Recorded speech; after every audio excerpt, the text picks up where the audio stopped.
Hi, welcome to MediatorPodcast.com, a podcast and video series about mediation, negotiation, and collaboration.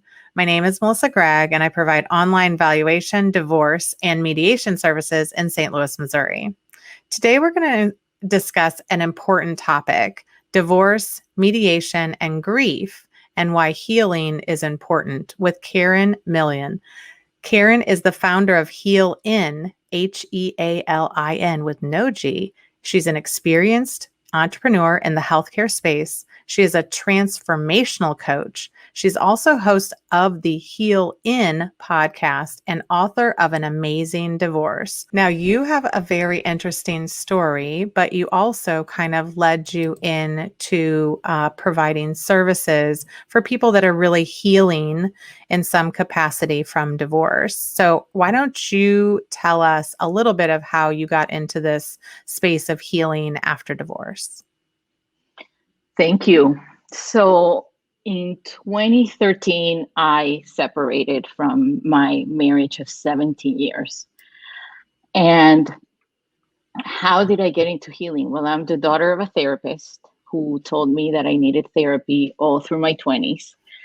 And I thought she was delusional. I'm like, me, therapy? I got straight A's. I got accepted into the best business school in Canada. In investment banking. I have a great fiance. I don't need therapy. So I needed therapy. And so I got married.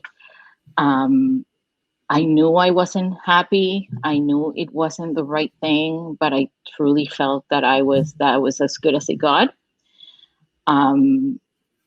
Deep inside, I knew that I felt that I wasn't good enough, that I couldn't get good enough. My ex-husband, I met in business school. He has 3 masters. He has a great family. He's good looking. He's accomplished. He had a whole career in politics. We had a lot in common. We had a lot of vision. Our vision was in common, but we were incredibly different. So I thought that was as good as it gets. I get married. We didn't have kids for 7 years. And the minute we had children, all of my values changed. My, reality changed. Who I was changed. And we started having problems. And I realized that I wasn't happy, that I wasn't heard, I wasn't seen, I wasn't prioritized. And I went into therapy.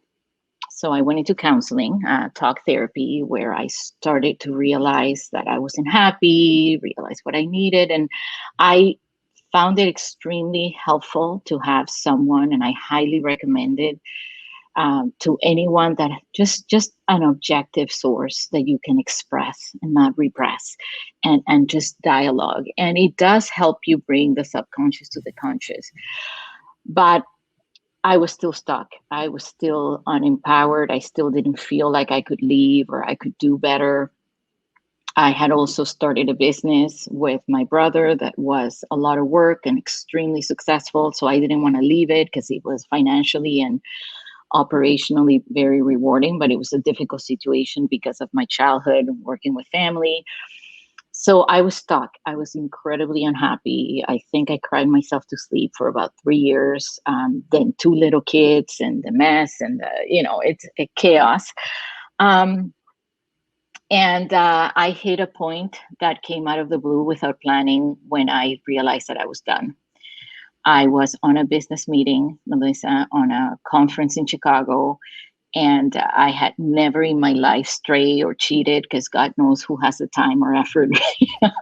And I met someone that made me realize that there was someone out there for me that had everything in common. And I had worked in male-dominated fields for my entire career, and I had never met anyone like this. And I think it was the therapy before that allowed me to see what I deserved, what I wanted. I started to formulate lists of I want someone who spends the weekends this way, spends their money this way, spends their time this way. And I came home the very next day and called my marriage of 17 years quit. Mm. With all honesty, I told my ex-husband, I met this guy. It's never happened before. Not my type, not what I had ever envisioned, but we're done. And it was finally listening to my mother after 20 years that I started a therapy called EMDR, um, that addresses deep healing. So it's not talk therapy. You don't go there to share your dirty laundry and about how unhappy you are this week. It's like deep therapy that I'm happy to talk to about. And I booked myself 2 sessions a week from the day of our separation, March 23rd. And the therapy and the deep healing, Melissa, led me to such a deep levels of rediscovery, of understanding why I married him, why I stayed for 17 years. It was a mirror on myself instead of being the victim that, oh, he didn't hear me. He was a narcissist. He bought all this art without telling me. He da da da. And all this anger and bitterness to like, wow, I was the one who decided to marry him. I was the one who decided to show up in the circus and keep seeing this and keep taking this. I was the one who put myself in the situation. And when I started healing those inner areas of myself that made me realize that I had married my father, that I had a childhood that had very neglectful, that I was very lonely, that I was never heard, I was never seen, and that I married the same thing. This led to such a loving, compassionate, empathetic understanding of me and my ex and how I showed up in the relationship as well, that I helped him, my ex, grieve. I helped him heal. I really pushed him to our therapy. I went to the efforts of finding a therapist for him in a different modality that was something that I felt he needed. And he started therapy, and Melissa, we both within a month decided to prioritize our children. He kept walking them to school together. He stayed in the house, I think, for about 3 months. We kept having dinners together. We just said, you know what? He came to me, even though I was the one who left him, and said, Karen, I let you down. I let my kids down. I take full responsibility of this, just through the therapy that he had gone through, to understand that I had been telling him this very clearly, that I wasn't happy, that I wasn't heard, that I wasn't seen. And we achieved an amazing divorce from day one, which was very shocking in the premise of the book, where we were walking the kids together. He found a place literally 5 blocks away from me, like a 5-minute walk. We kept having dinners every Wednesday. We had a cottage property that we kept going to on weekends for about 2 years. I 6 months later started dating the man I left him for, and they became best friends. I then was in my 40s and decided to have a child because I was always wanted a third. This is something I wanted, my kids wanted, the guy I had met wanted. I'm like, listen, I'm 40. I pay all my bills. I'm okay with this. And I wasn't divorced yet. And I became pregnant. And my ex became the godfather of my child.